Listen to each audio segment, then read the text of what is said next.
बिस्मिल्लाहिर्रहमानिर्रहीम, अस्सलाम वालेकुम। प्रोग्राम गोहर के साथ मैं हूं शुबाइला चौधरी। हमारे आज के एजेंडा में शामिल है वज़ीर आज़म शहबाज शरीफ का दौरा चित्राल, पाकिस्तान और अफगान तालिबान के दरमियान जंग बंदी पर इत्तफाक, पाकिस्तान पासपोर्ट को लेकर भारत का प्रोपेगेंडा बेनकाब, स्पीकर पंजाब असेंबली की 27वीं आईनी तरमीम फौरी करने की सिफारिश। इस पर माहिराना राय देंगे गोहर भट्ट साहब। अस्सलाम वालेकुम भट्ट साहब।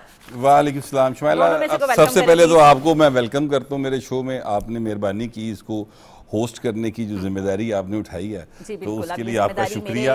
नाजुक से कंधों पर है। जी जी जी, कोई नहीं, आपके नाजुक कंधे जो है बहुत बहुत बोझ उठा लेते हैं, ये भी उठा लेंगे अल्हम्दुलिल्लाह, उठा लेते हैं। लेकिन अब आप क्या कर पाएंगे ये देखते हैं ना। अभी तक तो आप सिर्फ क्वेश्चंस कर रहे थे, आज अब ये एक मसला, ये बिल्कुल ये बात है, जब आप टेबल की दूसरी साइड पे आके बैठते हैं तो फिर पता लगता है सवाल करना आसान है, जवाब देना मुश्किल है। लेकिन आप करें सवाल, देखते हैं। बड़े मुश्किल सवाल है। सबसे पहले तो अच्छी खबर है। जी जी, मैंने कहा आज आगाज है तो अच्छी खबर से करूं। प्राइम मिनिस्टर साहब चित्राल गए हैं, वहां दानिश स्कूल का उन्होंने संगे बुनियाद रखा है। ऑलरेडी वो दानिश स्कूल पंजाब में भी और बाकी शहरों में भी जो है वो सूबों में इसकी बुनियाद रख चुके हैं। हमारे पास मेरा ख्याल 16 और 16 8 लड़कों के, हाँ, और 8 लड़कियों के।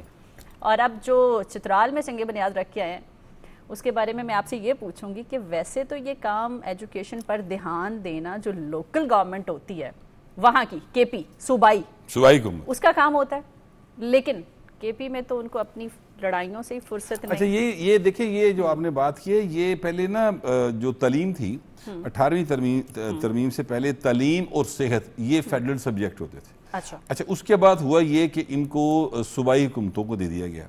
अब ये अमनो मान की सूरत हाल हो या तालीम की सूरत हाल हो या सेहत के मामलात हों, ये सारे के सारे सूबाई हुकूमतों के। ठीक है। अब अनफॉर्चुनेट बात यह है कि जो केपी के अंदर हुकूमत है, जिस सियासी जमात थी, उनके दरमियान आपस में एक तो लड़ाइयां, जैसे आपने निशान देखी, बहुत ज्यादा आपस में वो एक हर वक्त लड़ते रहते हैं। दूसरा वो इक्तदार की लड़ाइयां चल रही होती हैं, इक्तदार की लड़ाइयां चल रही हैं। ज़ाहिर है वो जो केक है पावर का, उसके अंदर अपना हिस्सा लेने की एक मुकम्मल लड़ाई है जो चलती रहती है। दूसरा जो वहां पर सबसे बड़ा इशू है वो ये है कि वो पार्टी लोगों को डिलीवर करने पर बिलीव नहीं करती, लेकिन सिर्फ नारे लगाती है और पॉपुलर नारों के नतीजे में वो तीसरी बार इलेक्शन जीतकर तो आ गए हैं, लेकिन अब तक उन्होंने डिलीवर कुछ नहीं किया। अब जब दोबारा जब भी इंतखाब के लिए जाएंगे तो इनको लग समझ जाएगी, क्योंकि अब अवाम का पारा जो है ना वो बहुत हाई चला गया।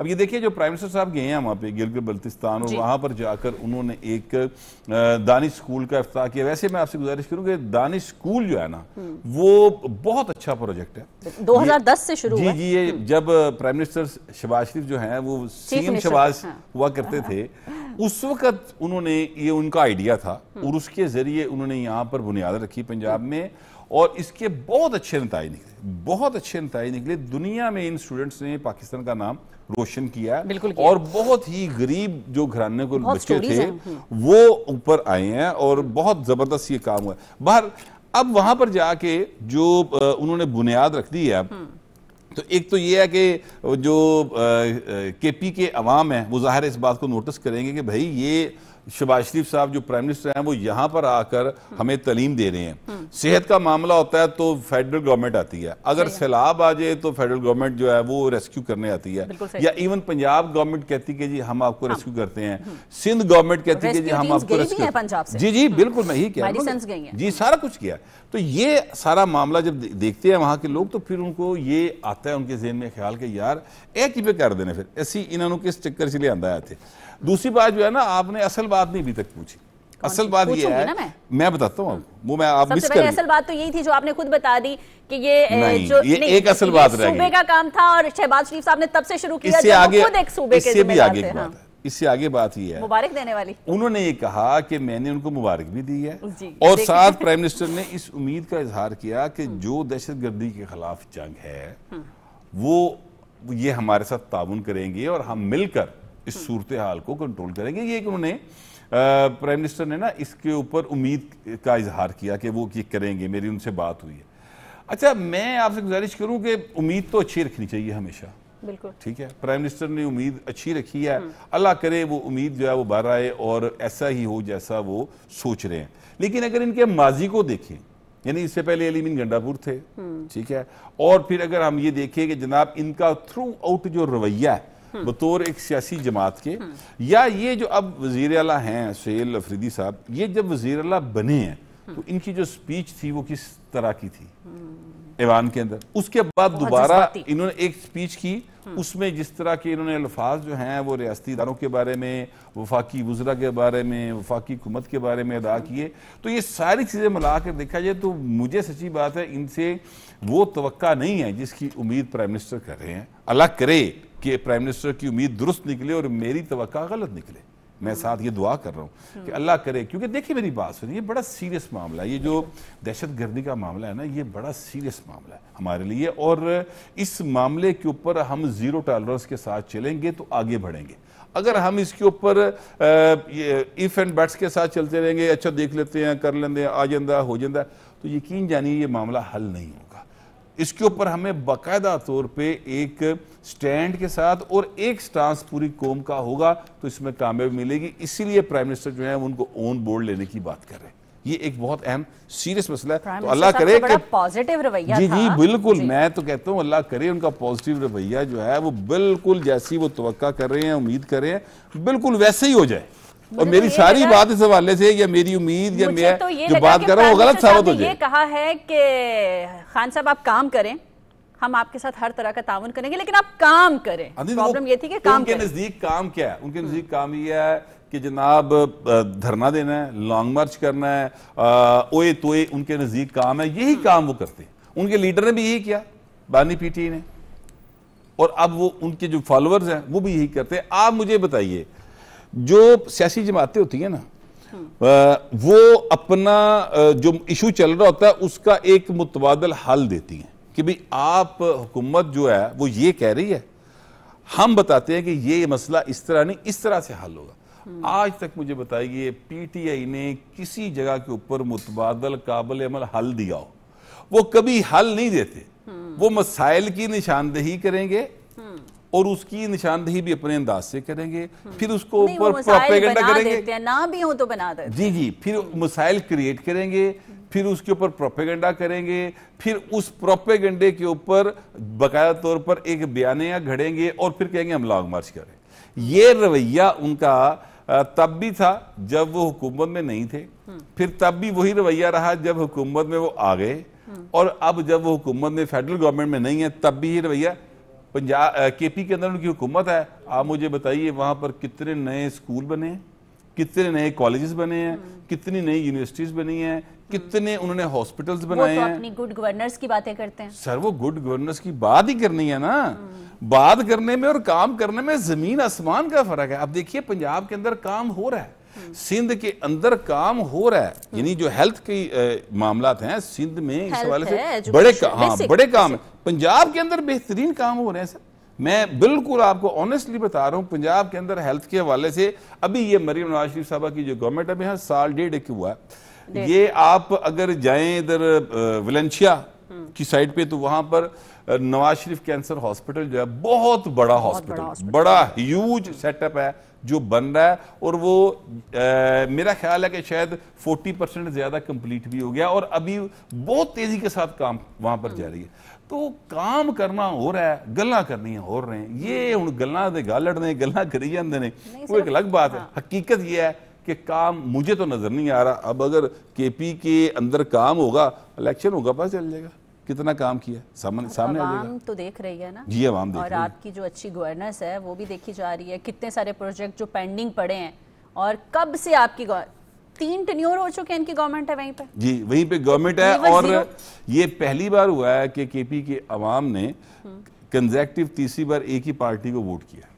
पहली बार हुआ। और ये कहते थे कि हमने बिलियन ट्री सुनामी, आपको याद होगा, और जब वो सैलाब आया तो वो सैलाब जो है वहां पे दरख्त तो नीचे आए कोई नहीं, वहां पर तो कटे हुए दरख्त आए, दरख्तों की लाशें आई, वहां पर तो मिट्टी आई, वहां पर तो पत्थर आए। अगर वहां पर दरख्त होते तो वहां पर मिट्टी का, गारे का, ये पत्थरों का सैलाब ना आता।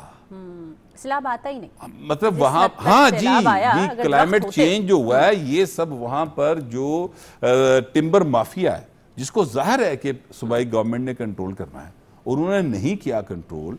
मैं अब ये नहीं कह रहा कि सूबाई गवर्नमेंट की यानी मर्जी के साथ वहां पर ये सारा कुछ हुआ है, मैं जाहिर है मेरे पास कोई सबूत नहीं इस बात का, मैं इल्जाम नहीं लगा सकता, लेकिन कम अज कम उनकी जिम्मेदारी तो थी ना, उस जिम्मेदारी को पूरा नहीं किया गया। लिहाजा अच्छा, जिम्मेदारी की बात आई, अभी नए ये मैं जुमला कंप्लीट कर लूं। ये जिम्मेदारी जो है ना, ये जो जिम्मेदारी है ना, ये जिम्मेदारी ये सर उन्होंने पूरी की होती तो केपी के अवाम, लाहौर के अवाम और सिंध के अवाम इस क्लाइमेट चेंज का निशाना ना बन रहे होते जो इस वक्त हम बन रहे हैं। अच्छा, जिस इक्तदार की बातें कर रहे हैं, जिसकी लड़ाइयां चल रही हैं, जिसकी वजह से सारी अवाम को इग्नोर किया जा रहा है, अभी नए वज़ीर आला आ गए, जी तो काबीना का है। हाँ जी, काबीना बन गई सर उनकी आज उनकी काबीना बन गई है। आज उनकी काबीना ने हलफ उठा लिया है और उसमें पहले बहुत जो है एक छीना झपटी का आलम था कि जनाब हमारे वजीर मैंने आपसे कहा कि ये एक केक है इक़्तिदार का, उस पर उसके हिस्से करने में लोग लगे हुए थे। और बहर अब हुआ ये है कि फिलहाल वो काबीना कंप्लीट हो गई है, जिसमें अभी यानी मैं ये कह सकता हूँ कि इस वक्त हुकूमत जो है बाकायदा कायम हो चुकी है। पहले इससे पहले हुकूमत नहीं थी, इससे पहले सिर्फ सीएम था। हुकूमत से मुराद होती है सीएम और उसकी काबीना। तो अब काबीना बन गई तो वहां पर अब केपी के अंदर बाकायदा एक हुकूमत का वजूद मौजूद है। अब देखते हैं कि आगे क्या किस तरह कार्रवाई करते हैं, किस तरह चीजों को बेहतर करते हैं। वैसे तो माजी के अंदर जो किया उसकी बुनियाद पर ज्यादा उम्मीद नहीं की जा सकती, लेकिन फिर भी उम्मीद अच्छे की रखनी चाहिए। अच्छा, एक और अच्छा काम हुआ है, चाहे शायद बेहतर हो जाए, इनसे तो हम अच्छे की चलें, अच्छा सोचना चाहिए, जो उनको प्रैक्टिस है करना तो उन्होंने वही ना जो उन्होंने आंदा है, अस्सी तो चंगे दी उम्मीद करिए ना जो आंदा है। अच्छा, फाइनली बट सब अफगानिस्तान और पाकिस्तान के दरमियान जंग बंदी जारी रखने पर मुआहिदा हो गया जी, और मेरा ख्याल है इस पर भारत को तकलीफ तो हुई होगी। नहीं, सिर्फ भारत को नहीं हुई, और भी बहुत सारे लोगों को हुई है।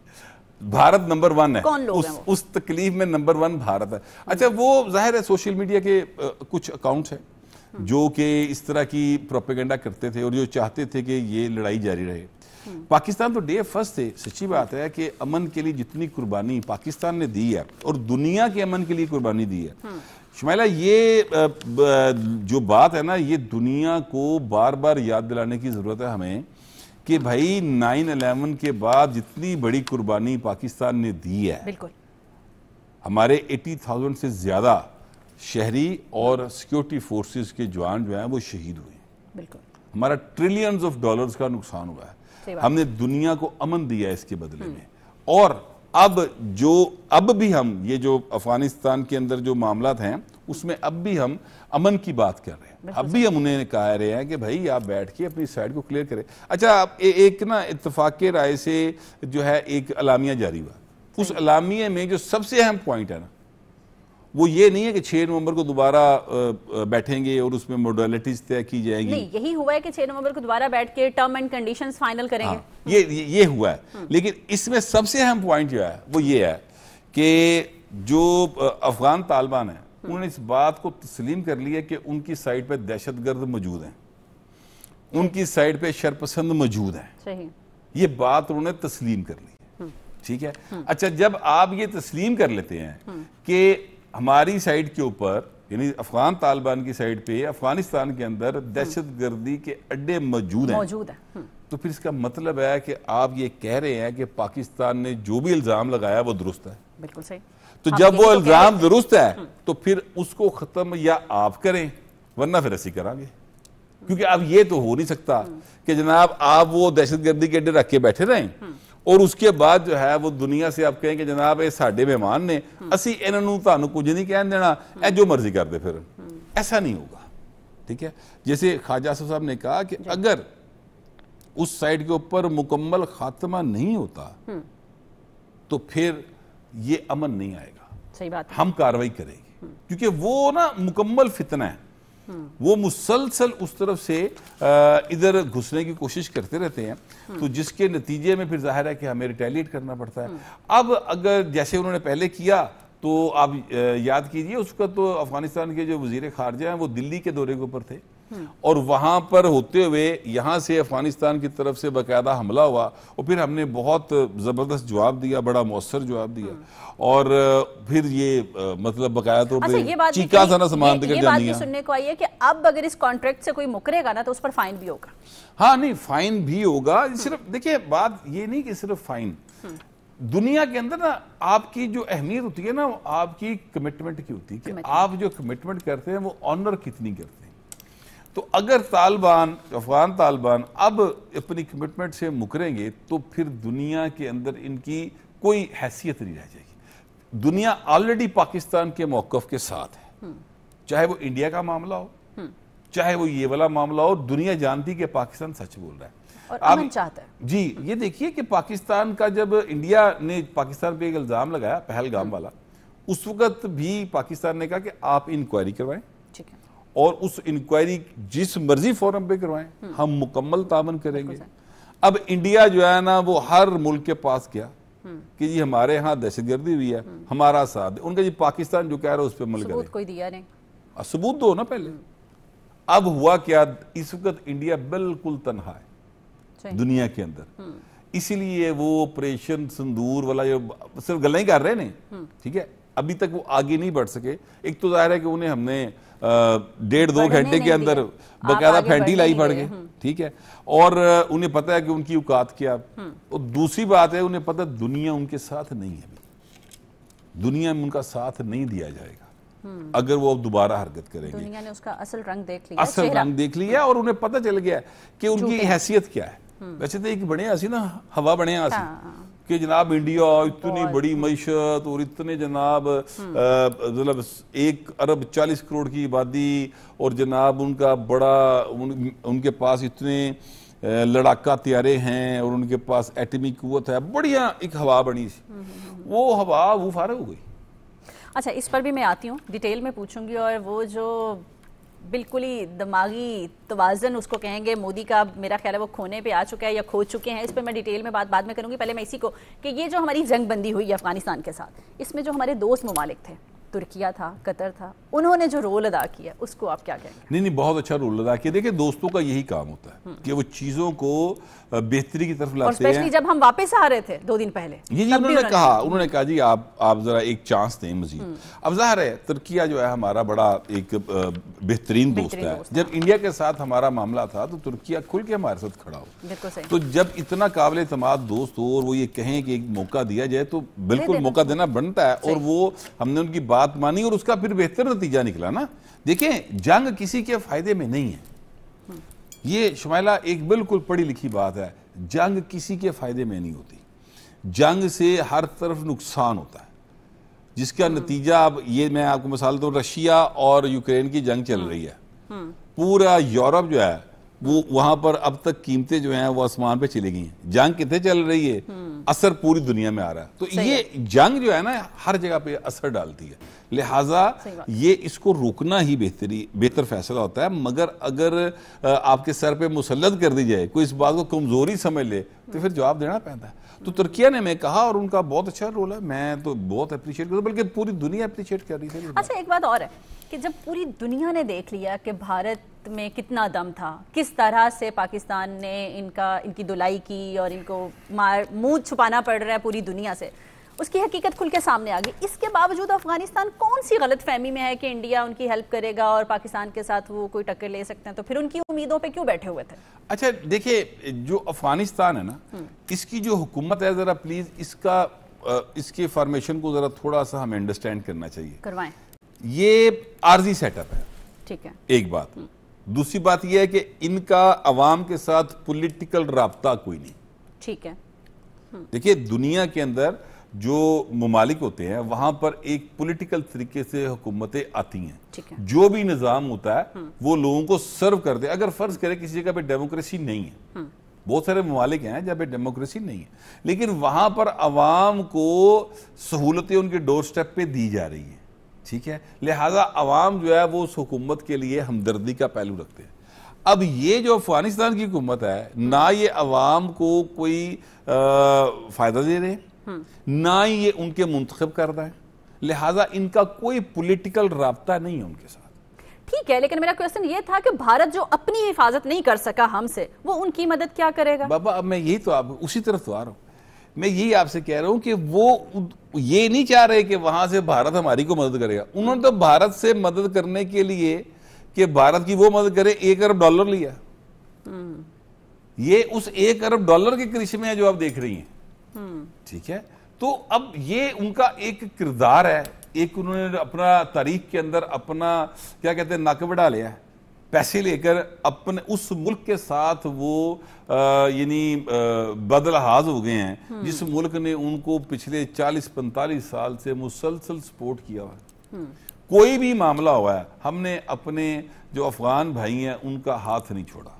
ठीक बात है, हम उनका साथ देते रहे हैं, चाहे वो पहली अफगान वार हो चाहे वो दूसरी अफगान वार हो, हम हर जगह पे उनके साथ खड़े हुए हैं। हमने यहाँ पर 30-40 लाख अफगानियों को बाकायदा तौर पर पनाह दी, बिल्कुल हमने तालीम दी, सेहत दी, कारोबार दी, बिल्कुल सब काम कुछ दिया, रोजगार तो दिए, सब दिया। उसके बाद भी अगर वहां की जो हुकूमत है वो हमारे साथ इंडिया के कहने के ऊपर या इंडिया के इशारे के ऊपर जो है वो हमारे से इस तरह कहते करे तो फिर गलते कोई ना रहे पीछे। तो ये उनका एक रोल है, लेकिन बहरहाल वो दुनिया ने उनको जो है वो देख लिया और अब कोई भी तालिबान के ऊपर, जो अफगान तालिबान है उनके ऊपर कोई ट्रस्ट करने को तैयार नहीं।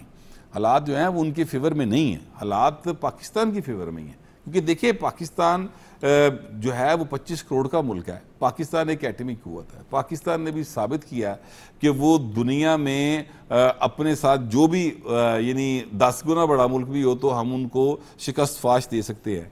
ये हमने सारी चीज़ें साबित की हैं, लिहाजा दुनिया जो है ना वो हमारे साथ है, इसमें कोई शुबा नहीं होना चाहिए किसी को। अच्छा, भारत को जो मार्का हक में शिकस्त हुई उसके बाद जो मोदी साहब हैं वो अकल समझ बूझ सब खो बैठे हैं। इतना सस्ता व्हाट्सएप प्रोपेगेंडा किया ना, अब क्या कह रहे हैं, नया प्रोपेगेंडा पाकिस्तान के खिलाफ के जो बच्चे भी सुन के जो है ना वो हंस पड़े। कहते हैं जी पाकिस्तान ने अपने पासपोर्ट से इसराइल के लिए नाकाबिले इस्तेमाल की शिक खत्म कर दी है। अब मेरे पास पासपोर्ट होता तो मैं दिखाती कि मोदी साहब ये देखें इसके ऊपर क्या लिखा है। अच्छा, मैं आपसे गुजारिश करूँ, ये इंडियन जो गोदी मीडिया ना, जाहिर है कि वो सरकारी मीडिया वहाँ का वो सारे के सारे बैठे तो ऐसे ही हुए हैं जैसे प्राइवेट मीडिया, लेकिन वो सारे का सारा प्राइवेट मीडिया जो है ना वो असल में बीजेपी गवर्नमेंट ने खरीद लिया हुआ है। उनके सारे सेठ जो है वो मोदी साहब की दाईं जेब में है।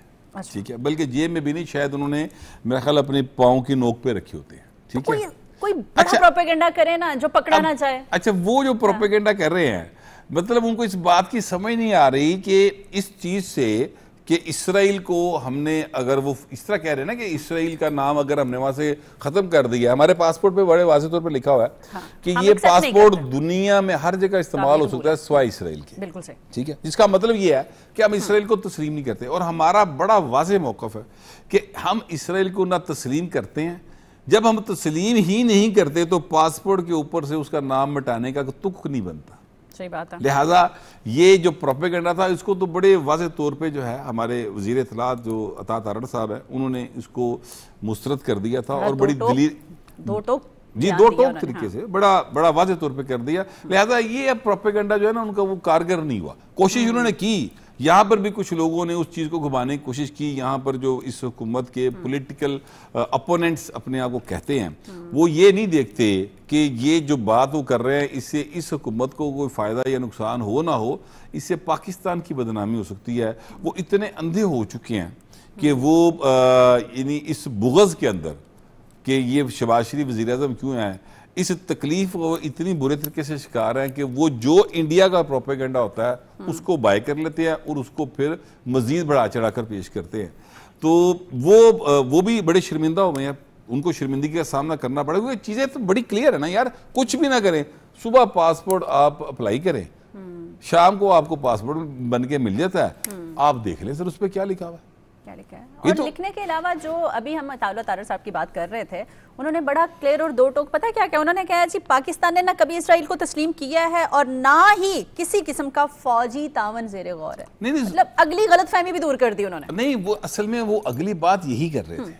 वो यही कह रहे थे कि अब चूंकि खत्म कर दिया तो अब वहां पर अमन फौज ने जाना है, तो लिहाजा पाकिस्तान जो है वो अपनी फौज भेजेगा। वो इस तरह की बातें कर रहे थे।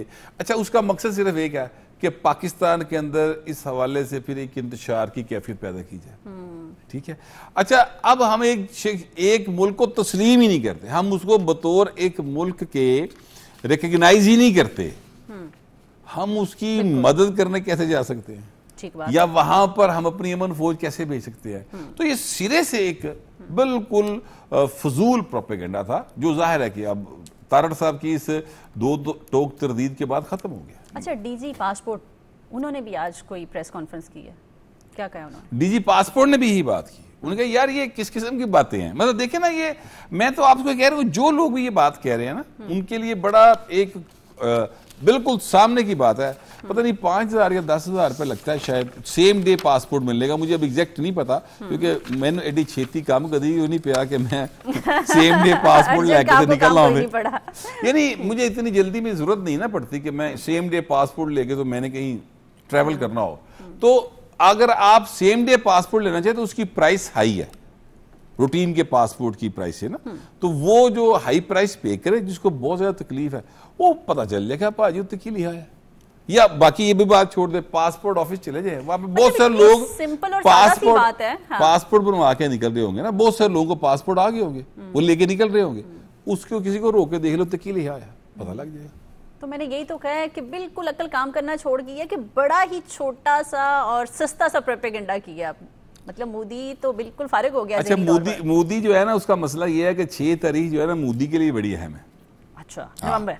वो ऐसे कि बिहार का इलेक्शन, ठीक है, 6 नवंबर और 11 नवंबर, वहां पे कुछ 13.5 करोड़ की आबादी है मेरा ख्याल बिहार की, और उसके 2 फेजेस में इलेक्शन होने हैं। तो ये जो नवंबर है ना, 6 और नवंबर 11, ये 2 डेट्स हैं जिसके चक्कर में मोदी ने सारा ऑपरेशन सिंदूर का ड्रामा क्रिएट किया। ठीक। और क्योंकि पाकिस्तान दुश्मनी इंडिया में पॉलिटिकली बिकती है। सही बात। पाकिस्तान जो है वो इंडिया दुश्मनी पॉलिटिकली बाय नहीं करते लोग। यानी यहां पर आप जितना मर्जी कहते रहे कि वो मोदी का यार है, वो लोग कहते हैं यार ये बताए काम क्या किया आपने, हेल्थ किथे है, सिक्योरिटी किधर है, एजुकेशन किधर है, रोड इंफ्रास्ट्रक्चर किधर है, रोजगार किधर है। लोग अपने रियल इश्यूज पे बात करते हैं। ठीक है, तो वो उस पर बात करते हैं। इंडिया के अंदर ऐसा नहीं है। ये देखिए, बीजेपी जो है ना, इसकी बुनियाद एंटी मुस्लिम है। ये हिंदुत्व की जो पॉलिसी है, ये असल में इनकी बुनियाद है, और वो वहां पर बैठकर बाकायदा तौर पर पाकिस्तान के खिलाफ प्रोपेगेंडा करते हैं। आप देखिए, मोदी जब गुजरात का वजीर आला था तो बुचर ऑफ गुजरात मोदी को कहा गया था, क्योंकि वहां पर उन्होंने मुसलमानों का बेदरेग सरेआम कत्ल किया, कत्लेआम किया था। बल्कि फिर जब से वो इक़्तिदार में है, अब तो सिर्फ मुसलमान नहीं, ईसाई, सिख, बल्कि जो दलित है वो भी वहां पर महफूज नहीं है। और वहां पर इतनी बुरी हालत है, इंसानी हकूक नाम की कोई चीज वहां पर वाकई नहीं बची। तो लिहाजा मोदी ये चीज बेच रहा था, पाकिस्तान दुश्मनी, कि जनाब इस तरीके से मैं बिहार का इलेक्शन जीत जाऊंगा। जो अवाम है उसको भी काफी अवेयरनेस आई है। ये जो इतने झूठ बोले गए जंग के टाइम पे, मार्के हक के टाइम पे इतना झूठ बताया गया, पाकिस्तान फतह कर लिया, पता नहीं समंदर फैसलाबाद वाले जो है वो फतह कर लिए, मतलब अब तो बेनकाब हुआ है ना, लाहौर में समंदर ले आए, वो लाहौर में समंदर के सामने बेनकाब हो गया ना अब तो। नहीं, अब देखे ना बिहार के इमाम क्या फैसला करते हैं। ये तो अब 6 तारीख को ज़ाहिर है वोट कास्ट होंगे तो पता चलेगा, फिर 11 को होंगे पता चलेगा। रिजल्ट आ रहे कि कुछ 2, 4, 5 दिन बाद आता था, 10 दिन बाद आता था, उनका तरीकेकार इस तरह से है। लेकिन ये तो अब अवाम बताएंगी।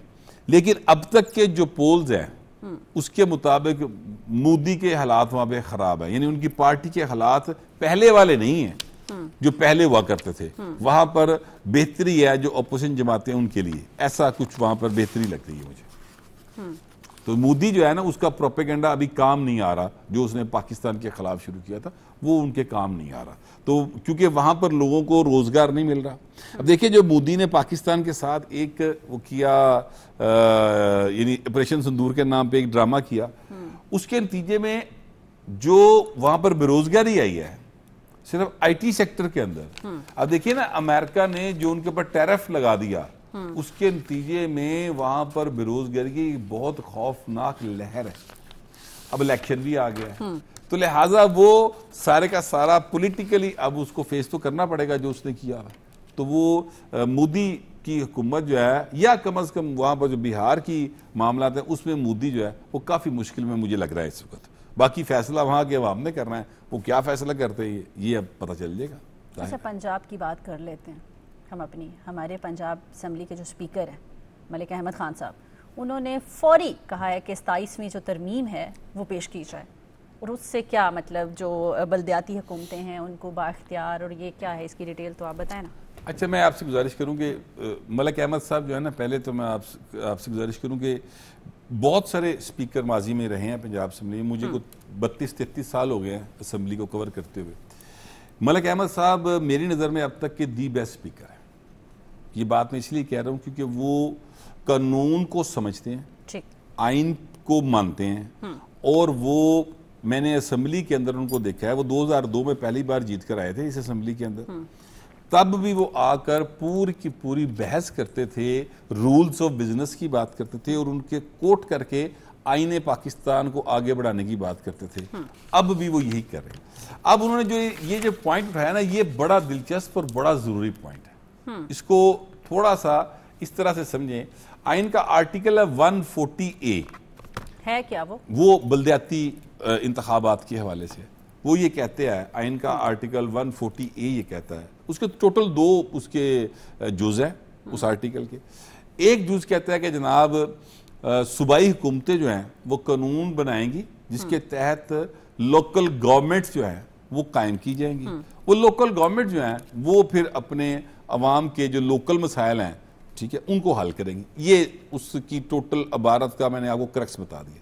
अब दूसरा जो उसका जुज है वो ये कहता है कि ये लोकल गवर्नमेंट के इलेक्शन जो है वो इलेक्शन कमीशन ऑफ पाकिस्तान करवाएगा। टोटल ये 2 बातें।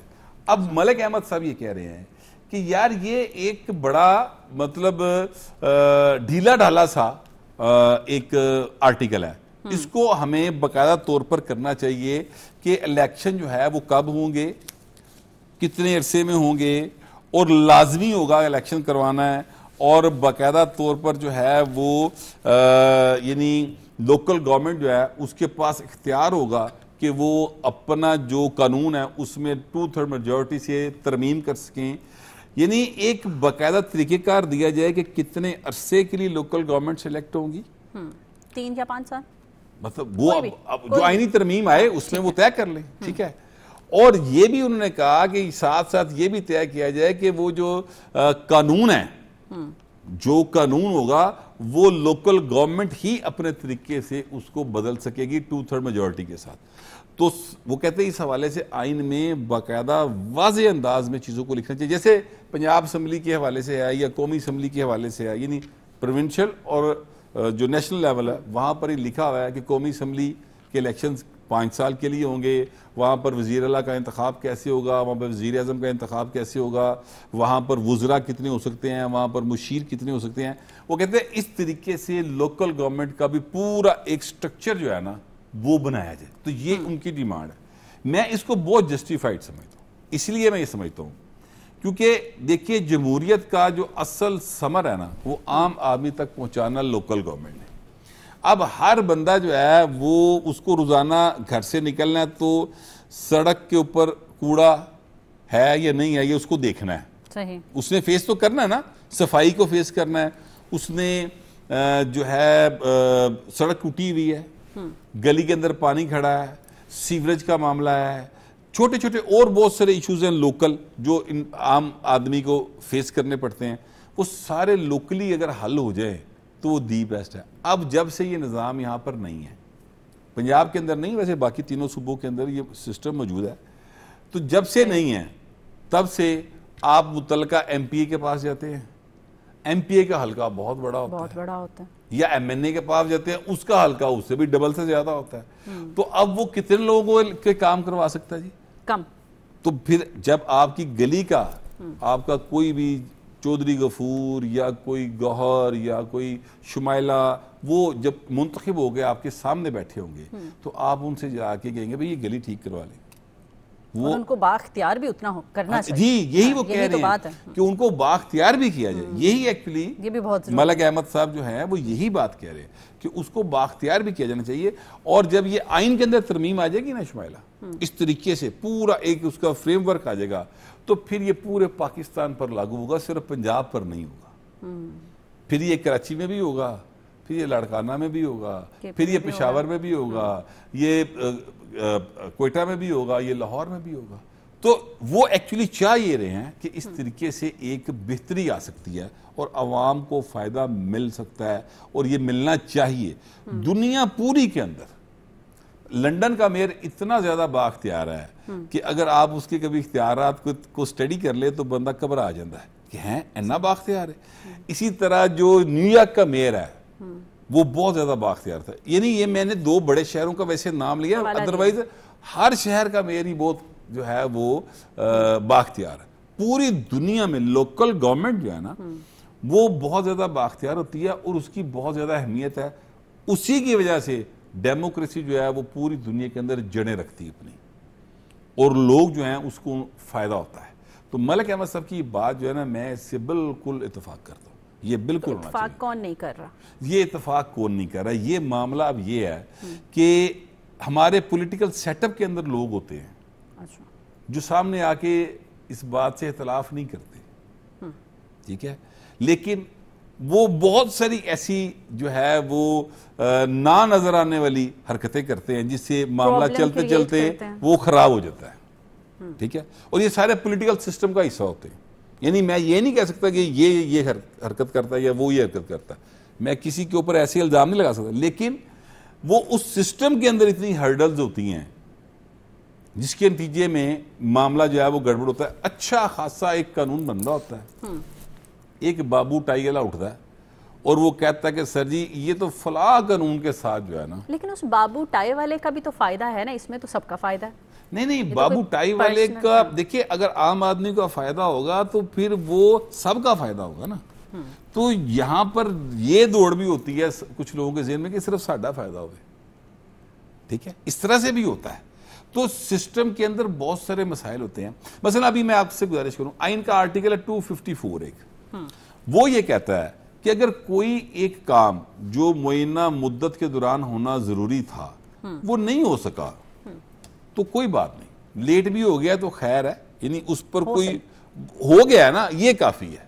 मतलब फर्ज करें किसी जगह पे इंतखाब, जैसे प्राइम मिनिस्टर साहब ने कहा कि आप काम करें, काम करो मैं तावन करूंगा। अच्छा, ये आइन का आर्टिकल 54 जो है ना, इसकी बहुत सारी जगहों के ऊपर जो है ना फायदा उठाया गया और उसकी वजह से बहुत सारे काम हमारे जो वक्त पे होने चाहिए थे वो नहीं हुए। वो आईनी काम है जो नहीं हो सके। इसी तरह लोकल गवर्नमेंट का भी ये मामला है कि ये नहीं टाइम पर हो पाते, उसका 2 जगह से फायदा लिया जाता है। एक तो ये आर्टिकल 140A जो है, इसमें उसका पूरा फ्रेमवर्क नहीं है, कितने साल के लिए होंगे इंतखाबात, कैसे होंगे, तरीकेकार क्या होगा, कितने काउंसलर होंगे, कितने यूनियन काउंसिल कैसे की जाएगी, वो सारा एक फ्रेमवर्क होना चाहिए, ठीक है। और फिर दूसरा वो आर्टिकल 254 का भी फायदा लिया जाता है कि जी वो कोई गल नहीं पीछे रह गई, पिछले दी माफी करो, अगो सर असी सीधा कर लेने। तो इससे मतलब ये मैसेज कहीं आपका केपी वजीर आला को लिए तो नहीं है कि जो काम अब तक नहीं हुए तो अब आप शुरू कर लें? नहीं, वो आईनी मामलात के हवाले से देखिए, वो मैं तो काम की बात करी ना, केपी का वजीर आला ना, वो तो आइन से उनका कोई ऐसा, मेरा ख्याल है मैंने तो नहीं देखा कभी। सच्ची बात यह है कि मैं तो बड़ा मायूस हुआ यार। अब देखिए कि सबसे जो केपी की इस वक्त हुकूमत रोला डालती है कि जनाब साढ़े बड़ा जुल्म हो गया, मैंने कभी नहीं देखा। अली मीन गंडापुर साहब अब तो सारे वजीरला नहीं रहे, मैंने नहीं देखा उन्होंने आइन का कभी कोई आर्टिकल कोट किया हो, आइन की बात की हो। अच्छा, आइन की बात ऐसे नहीं कि आइन और कानून के मुताबिक मुल्क चलाए, नहीं, आइन की बात की उसे मुराद है आइन के फलां आर्टिकल के तहत फलां चीज ऐसे नहीं हुई, कभी नहीं की उन्होंने बात, ठीक है। इसी तरह मैंने कभी नहीं देखा कि उनके जो बानी हैं उनकी पार्टी के, उन्होंने कभी ऐसी कोई बात की हो। तो मेरा ख्याल है आइन उनके लिए कोई चीज नहीं है। आइन चीज तो तब हो जब आइन का पता हो। और अगर उनके बानी और जिनको वो फॉलो करते हैं वो खाली एक कागज लहरा के और कोई भी बड़ा प्रोपेगेंडा कर सकते हैं, तो उनके फॉलोअर्स, उन पे जान देने वाले इस तरह के वजीर आला से आप क्या एक्सपेक्ट करते हैं? यही मैं मेरी बात को आपने सेकंड कर दिया। आपकी अच्छी उम्मीदें, मेरी अच्छी दुआएं, प्राइम आपकी कोशिश कि वो काम करें, हम हर तरह का तावन करेंगे, हम भी यहाँ पे आपके काम की तारीफ करेंगे। इस वक्त प्रोग्राम का वक्त खत्म हुआ, हमें इजाजत दीजिए, अपना ख्याल रखिएगा, अल्लाह हाफिज, पाकिस्तान हमेशा जिंदाबाद।